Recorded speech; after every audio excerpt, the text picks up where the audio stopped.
Bueno, muchas gracias.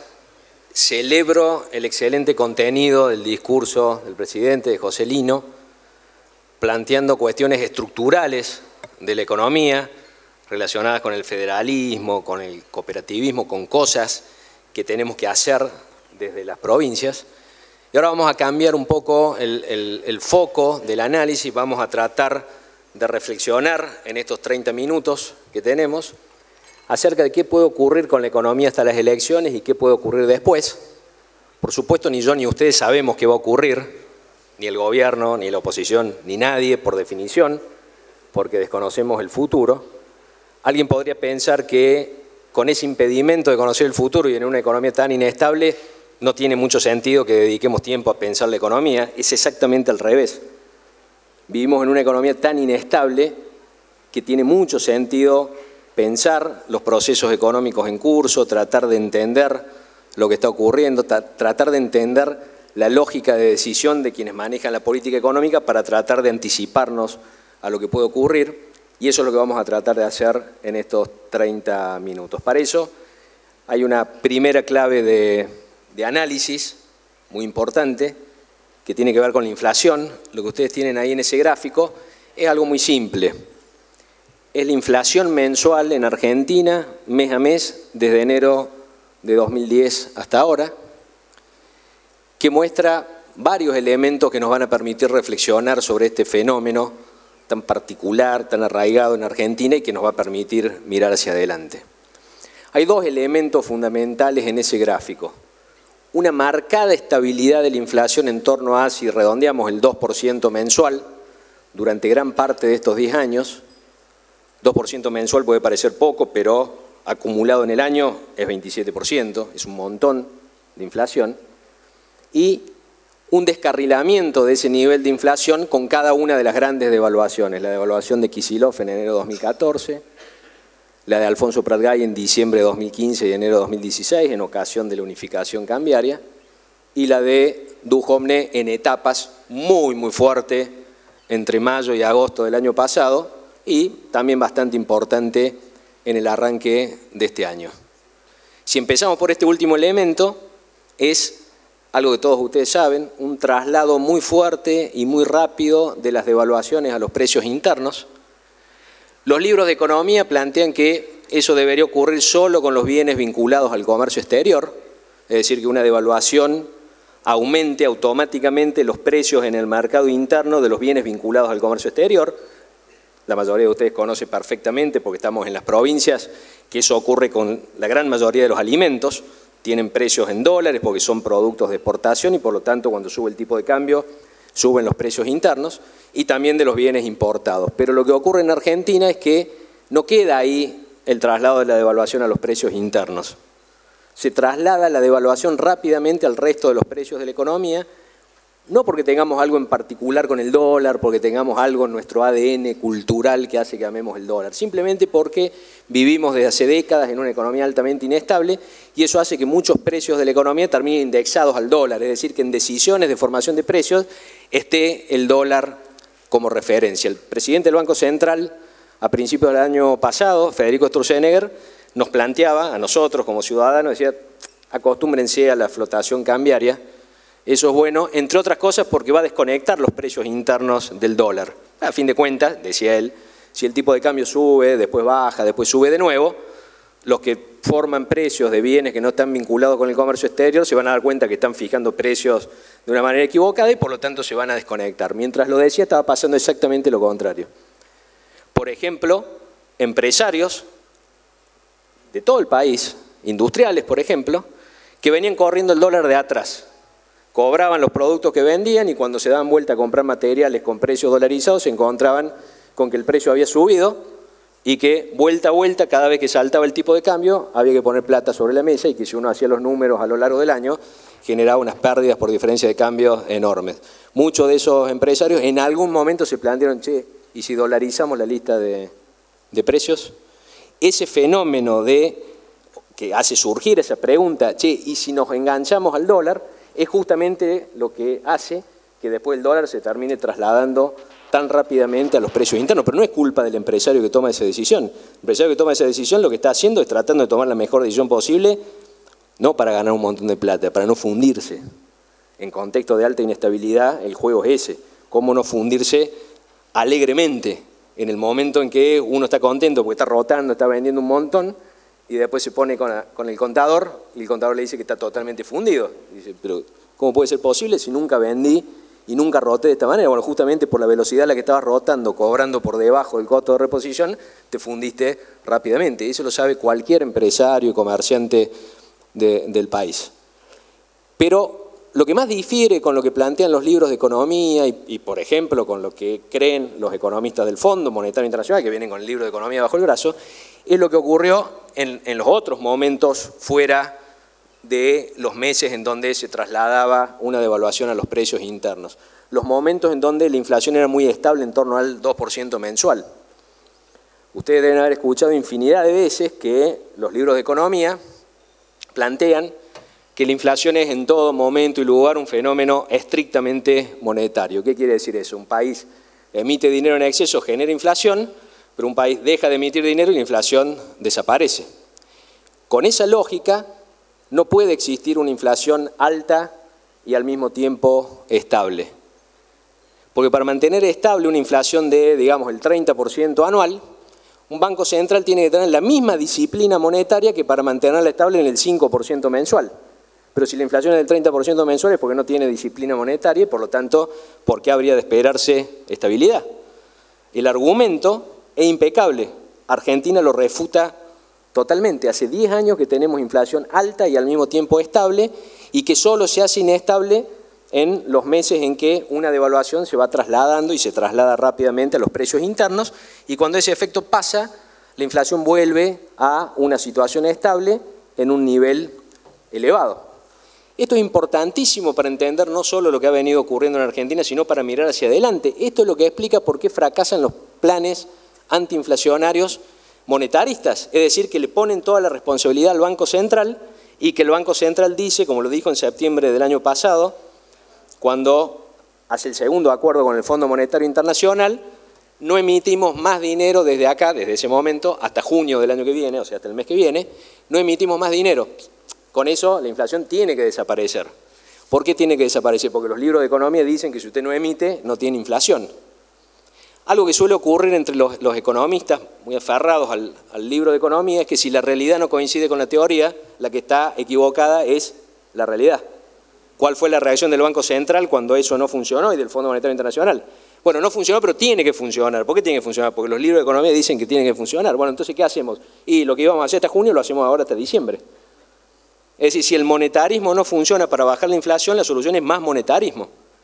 ¿Cuál es el problema de eso? Primero, tendríamos que reflexionar sobre qué es lo que genera este fenómeno. ¿Cómo puede ser posible que esto ocurra cuando los libros de economía dicen que no puede ocurrir? Todos ustedes lo van a entender perfectamente, porque todos nosotros estamos metidos en ese proceso, no tenemos la culpa, pero estamos metidos en ese proceso.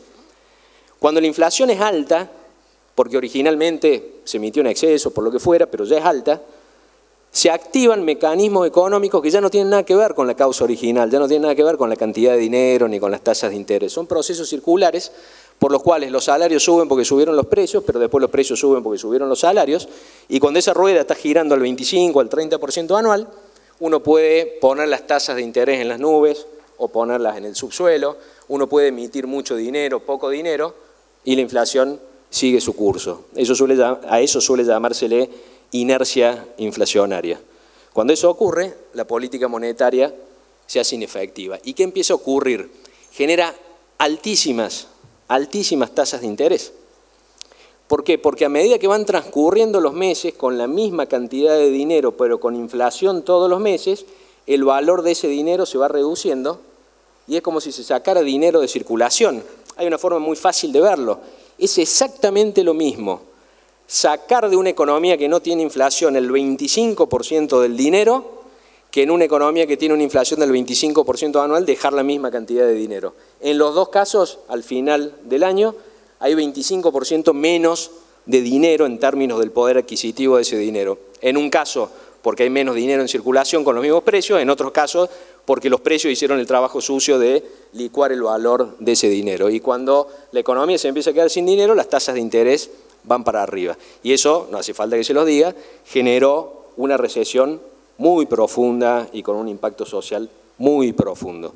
De tal manera que, reflexionando sobre este proceso inflacionario, podemos ahora en unos minutos pensar qué puede ocurrir entonces con la inflación hasta las elecciones y después. Otra clave de análisis importante, de hecho lo veníamos hablando, es la cuestión del dólar. Hasta septiembre del año pasado existía la idea muy arraigada en Argentina, en el presidente del Banco Central, en el ministro de Economía, en los economistas del Fondo Monetario Internacional, de que Argentina tiene que tener dólar libre, tipo de cambio libre, que tiene que flotar el tipo de cambio. ¿Qué dicen los libros de economía? Y bueno, si una economía tiene que elegir entre un tipo de cambio fijo en un extremo o tipo de cambio flotante en el otro, o cualquier cosa en el medio, conviene la flotación cambiaria. Entre otras cosas porque la economía se acomoda mejor a lo que ocurre en el resto del mundo. Cae el precio de la soja, por ejemplo, se reduce el valor de las exportaciones, sube el tipo de cambio y lo que no entra por precio termina entrando por tipo de cambio. Esa en el fondo es la lógica del tipo de cambio flotante. Pero lo que pasa es que los libros de economía se enfocan en una economía normal, en donde una sola moneda es relevante. Pero acá hay una particularidad que todos ustedes conocen. Hay dos monedas relevantes en Argentina, la que usamos para hacer transacciones, que es el peso, y la que usamos para ahorrar, que es el dólar. El problema es que existiendo esa situación, esa característica bimonetaria de la economía, especialmente en años electorales, llega un momento en el proceso electoral en que muchos ahorristas, inversores, grandes, pequeños, empiezan a pensar que tiene menos sentido tratar de ganar tasa de interés a lo largo de 3, 4 meses en medio de una elección que la seguridad de quedarse con dólares y después ver qué pasa. Cuando ocurre ese traslado de activos en pesos, depósitos a plazo fijo en pesos a dólares, si no hay un banco central que puede intervenir en el mercado para vender esos dólares, el dólar sube. ¿Qué dicen los economistas del Fondo Monetario Internacional y qué nos decían el año pasado? Bueno, déjenlo subir, en algún momento para, oferta y demanda. Si el dólar está muy caro, va a haber gente que va a estar dispuesta a vender dólares y va a haber gente que ya no va a estar dispuesta a comprar dólares. En una economía bimonetaria eso no ocurre. Cuando el dólar sube, supónganse que sube a 50, no es que los ahorristas dicen, como está a 50 ya no compro. Los ahorristas, si creen que va a estar a 60, van a comprar a 50. Van a decir, qué lástima que no compré a 40, pero me mato si después tengo que comprar a 60.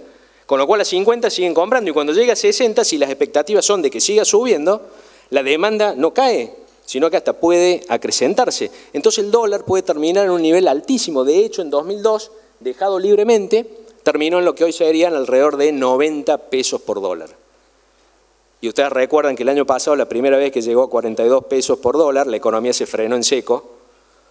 Cualquiera que tuviera que entregar materiales, materias primas, insumos industriales, materiales de construcción, no quería entregarlos, los entregaba sin precio, o le ponía un precio demasiado alto, o directamente no vendía. ¿Por qué? Porque cuando no hay costo de reposición, cuando nadie sabe cuál va a ser el costo de reposición, por aquello que hablábamos del riesgo de fundirse alegremente, es natural perder por rotar menos, por vender menos, pero no arriesgarse a perder por descapitalizarse, por vender por debajo del costo de reposición. Un economista del Fondo Monetario Internacional, cuando le plantean esto, que la economía se queda sin precio, cree que es un problema de traducción.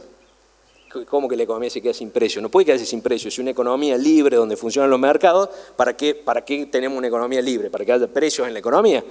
Bueno, en circunstancias de altísima incertidumbre, cuando el tipo de cambio está libre, la economía se queda sin precio. Eso no está en los libros de economía. Ustedes busquen cualquier libro de economía y busquen en el índice, en cualquier lado, la economía se queda sin precio por expectativa con el dólar, no lo van a encontrar. El gobierno se dio cuenta el año pasado, después de ese primer tramo tan turbulento hasta septiembre, acordémonos que el dólar empezó a agosto a 27 pesos y terminó el mes a 40. Es una barbaridad.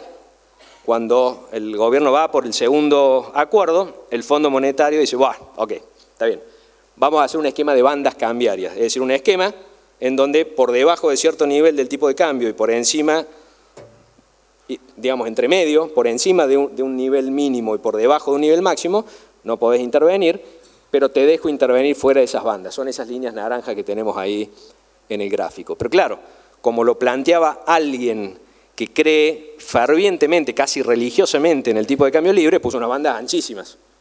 Quiere decir que ahí adentro podía pasar cualquier cosa. Además, el que pone la plata y el que no quiere que eventualmente se usen mal y se las termine fumando un gobierno sosteniendo un tipo de cambio demasiado bajo. Ese también es otro elemento importante de la lógica del Fondo Monetario Internacional. La cuestión es que cuando arranca 2019, mucho antes de que arrancara 2019, era clarísimo cuál era el riesgo que corría el gobierno, que en medio del año electoral, empezando por la banda inferior, aumentara la demanda de dólares, el Banco Central no puede intervenir, el tipo de cambio sube, los ahorristas ven que sube y se incentiva más el traslado de pesos a dólares y de nuevo tener eventos de mucha suba muy rápida del tipo de cambio como ocurrió el año pasado. El gobierno se empezó a dar cuenta a lo largo de este año, se dio cuenta en febrero y marzo cuando subió el tipo de cambio, cuando se dio cuenta que corría riesgo electoral, porque la suba del tipo de cambio bruscas matan candidato oficial, y terminó jugando, como ya el presidente de la Nación había dado una señal el año pasado, jugando fuerte con el Fondo Monetario Internacional. ¿Qué es lo que sabe el presidente de la Nación? Que nosotros estamos en problemas, eso obviamente lo sabe, pero también sabe que el Fondo Monetario Internacional está en problemas y que Madame Lagarde está en problemas porque si esto sigue funcionando como viene funcionando hasta ahora, corre riesgo de que su futuro político como presidente de Francia, del Banco Central Europeo, lo que sea, termine en la nada. Por eso, un fin de semana llamado a Washington, desde el lunes empezamos a intervenir en lo que se llama zona de no intervención, con lo cual en la práctica no hay más bandas cambiarias, por más que formalmente siguen funcionando. A partir de ahora vamos a intervenir, el Banco Central puede intervenir en cualquier momento, con cualquier cantidad de dólares, sin que el mercado sepa de cuántos dólares, sin que el mercado sepa en qué punto cuando el dólar sube sale a vender y en qué punto cuando baja sale a comprar, y eso que genera la estabilidad cambiaria del último mes. ¿Por qué? Porque ahora ya no es tan fácil pulsear contra el Banco Central, porque el Banco Central tiene 60.000 millones de dólares y los puede usar para disciplinar al mercado. Por supuesto, lo puede usar bien, que es la lógica de hacer dólar administrado, que el Banco Central marque el ritmo del dólar, o se puede usar mal como el año pasado, simplemente dándole liquidez a un mercado que quiere dólares y por lo tanto le damos dólares baratos y todos lo manotean y se llevan los dólares baratos. Corremos riesgo de eso. Hasta ahora viene funcionando bien. Esa es una gran noticia porque estábamos con una situación de vulnerabilidad enorme porque Argentina definitivamente no puede funcionar con tipo de cambio flotante, ni con experimentos como estos de bandas cambiarias tan anchas que dentro de esas bandas es tipo de cambio flotante, y mucho menos en medio de una elección presidencial. Lo único que puede funcionar hasta el día que tengamos estabilidad y que hayamos tenido estabilidad durante mucho tiempo, lo único que puede funcionar es una lógica de dólar administrado. Por supuesto, si el gobierno se enamora de esta herramienta y lo clava en 45 durante 2 años, ya sabemos lo que pasa, el dólar se atrasa, se pierden reservas, un montón de problemas. La idea es llevarlo para arriba, pero llevarlo para arriba de una manera gradual y no como nos ocurrió el año pasado. Lo dramático, lo que genera graves problemas en la economía, es lo que ocurrió el año pasado. Entonces ya tenemos 2 claves de análisis. Cómo funciona la inflación y por qué es tan difícil bajarla y por qué no funcionó el experimento monetarista nuevamente, como ha ocurrido muchas veces en Argentina, y cuál es el cambio sustancial en la política cambiaria que ha logrado por ahora estabilizar el tipo de cambio. La siguiente clave importante en un año como este es la clave política.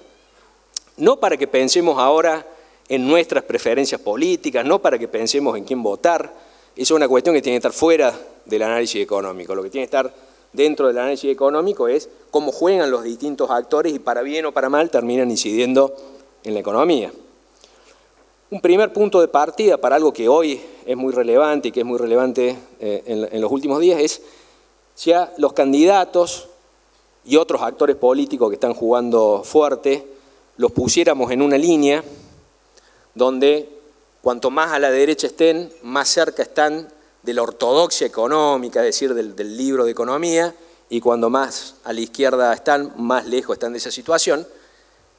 Creo que es altamente probable que no discutamos mucho quiénes están en los extremos, independientemente de lo que pensemos de cada candidato y de cada actor político. Es claro que el gobierno ha estado hasta ahora bien en el extremo de la ortodoxia económica, de hecho por eso ha tenido tantas dificultades, de hecho ha recibido muchas críticas por estar en ese lugar, y en el otro extremo por las cosas que ha hecho está dentro de los candidatos Cristina Kirchner, porque si en un extremo tenemos a la derecha el equilibrio fiscal, a la izquierda tenemos déficit fiscal, si en un extremo tenemos mercados libres, en el otro tenemos control de importaciones, cepo cambiario, si en uno tenemos el planteo de que hay que tener un banco central independiente, del otro lado estaba la idea, todas estas explicitadas de que había que tener un banco central que dependiera, digamos, del Poder Ejecutivo. Bueno, si hiciéramos esa comparación, ahí está puesto con el decálogo que el propio gobierno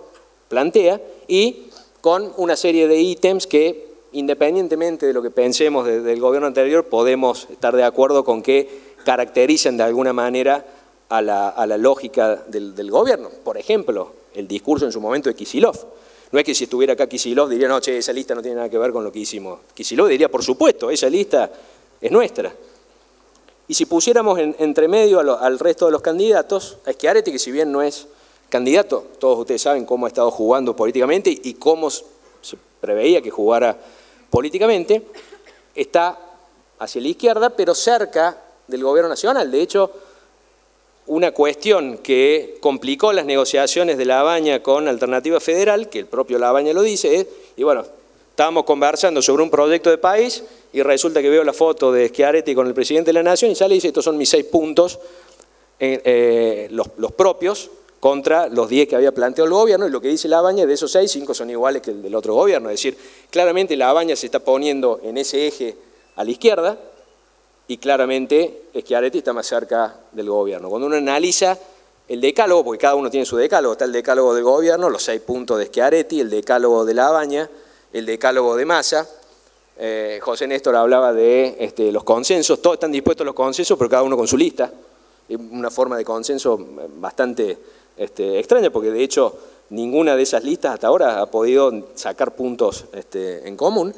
Bueno, a Massa lo podemos poner un poco más a la izquierda, de hecho hasta políticamente está en el medio de esos dos extremos.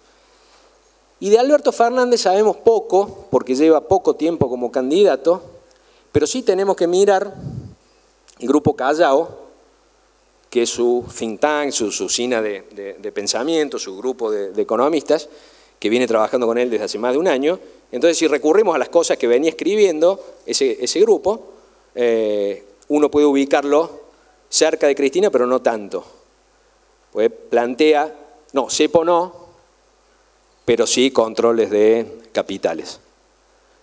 Control de importaciones como hacía Moreno no, pero sí algún tipo de control de importaciones.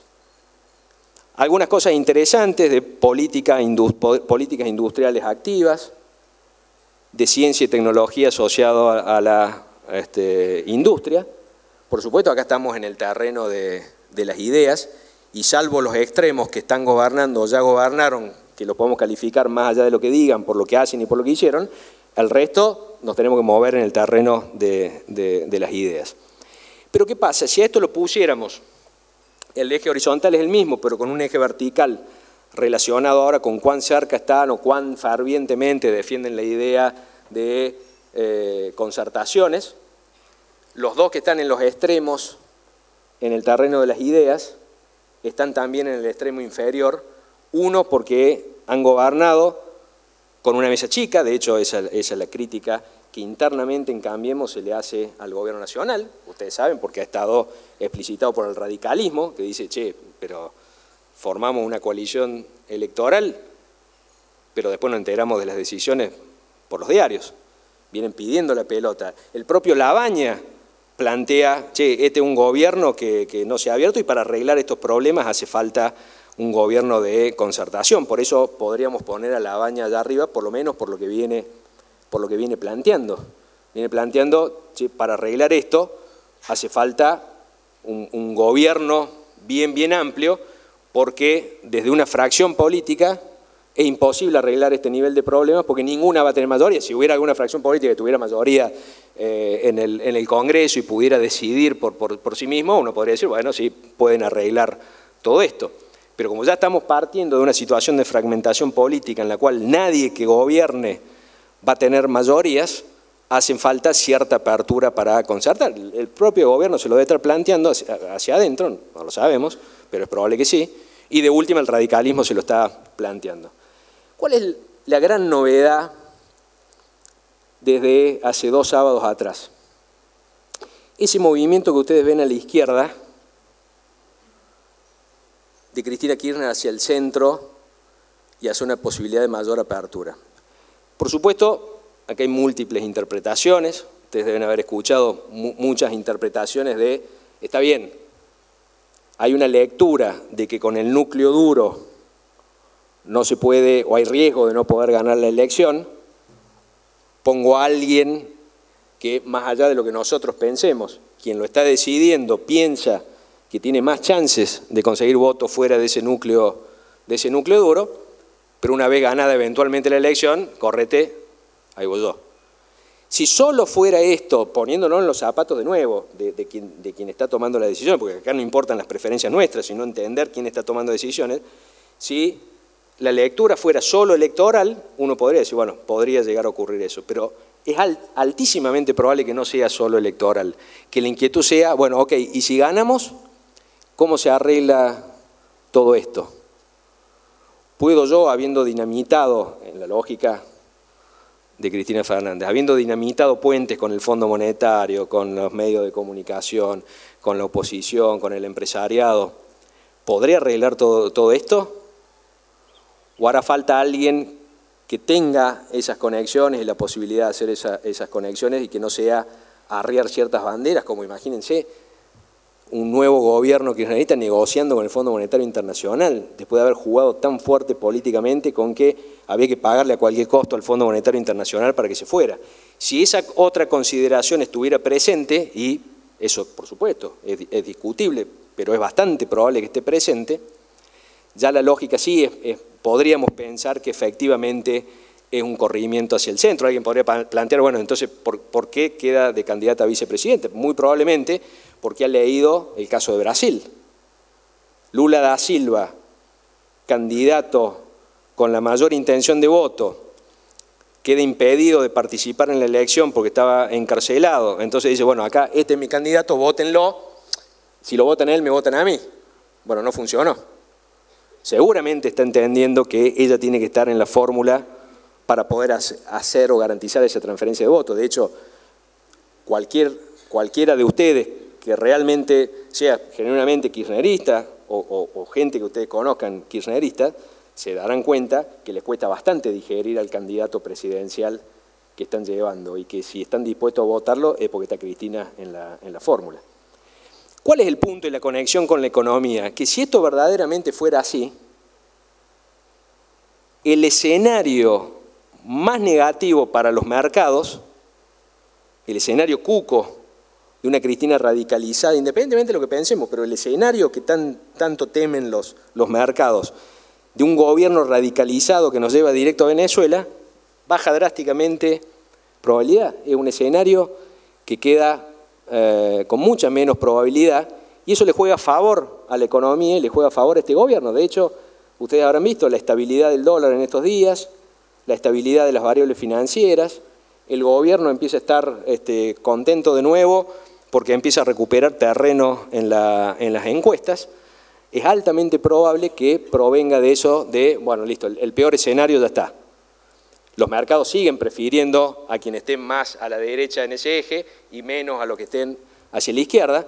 Sectores del empresariado y de la actividad productiva del interior del país probablemente tengan cierta preferencia por algo un poco más en el medio, pero para los mercados esto claramente es positivo. Y lo ayuda al gobierno que había caído en una trampa difícil de salir, que era Cristina o yo para asustar a los electores, para que me voten por temor, pero asustando a los electores también asustaba a los mercados, hacía más complicada la economía y hacía que le necesitara más a Cristina y era un círculo vicioso en el que estaba metido y que ahora podría estar saliendo.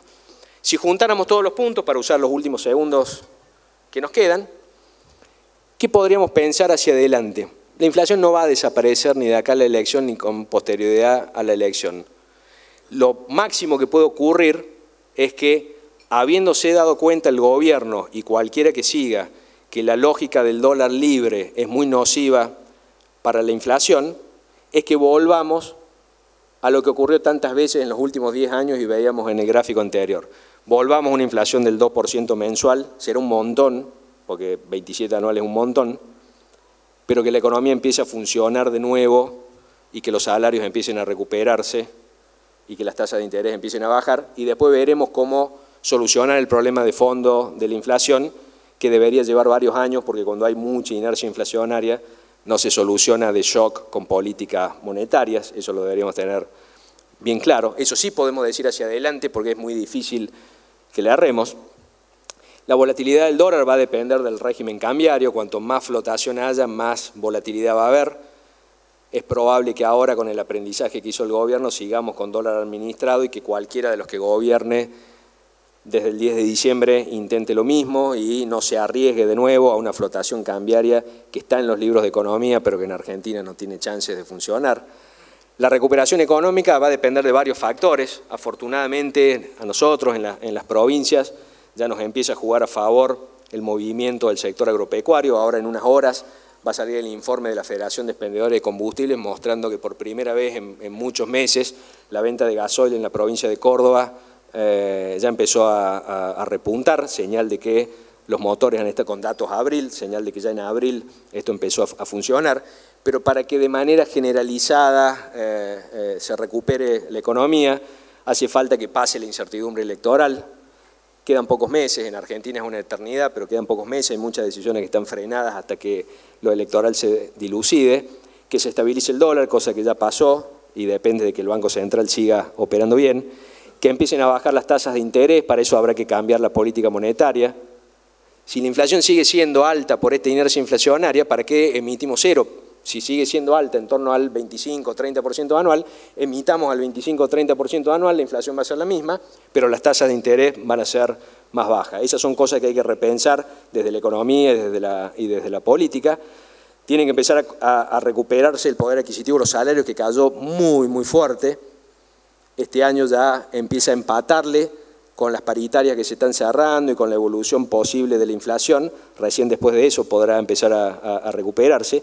Y que se recuperen las expectativas favorables para la inversión y volvemos al punto anterior, tiene que pasar la incertidumbre electoral. Y luego de las elecciones, ahí hay que prestarle atención, tenemos que prestarle atención a lo que propone cada uno de los candidatos con ciertos matices. Podríamos tomar como algo positivo que los dos extremos estén en el terreno de las ideas convergiendo hacia el centro. Eso es importante porque Argentina, para solucionar el tipo de problemas y la magnitud y la persistencia de los problemas económicos en Argentina, hace falta una altísima dosis de pragmatismo. Las soluciones del libro de texto no funcionan, la economía argentina tiene muchas particularidades, producto de su propia historia de inestabilidad. Hace falta mucho pragmatismo y en buena hora entonces que los extremos se vayan yendo hacia el centro. Y si ustedes miran, para terminar y conectar con el mensaje de José Néstor, prácticamente todos los decálogos que están dando vuelta, el del gobierno, el de Labaña, de Schiaretti, el de Massa, todos hablan del federalismo, probablemente pensando cosas distintas con la misma palabra, porque cuando empezamos a ver qué hay detrás del federalismo, unos tienen en cuenta solo la distribución de recursos, otros sí tienen en cuenta la cuestión productiva. Todos los discursos siempre son federales cuando los aspirantes todavía no están en el gobierno y terminan siendo políticas centralistas cuando están en el gobierno. De hecho, hemos tenido gobernadores que han sido muy federales mientras eran gobernadores y después fueron extremadamente centralistas mientras gobernaron. Por lo menos tomémosle la palabra a cada uno de los que hoy lo están poniendo por escrito y juguemos fuerte desde el 10 de diciembre para tratar de hacer realidad el federalismo en Argentina y para que dejemos de hablar de capital o el interior y hablemos de Argentina y hablemos de las provincias argentinas y hablemos de las localidades argentinas, porque todos nosotros somos Argentina, y tratemos de mover en ese sentido la aguja y de hacer realidad la excelente agenda que planteó José Néstor. Muchas gracias.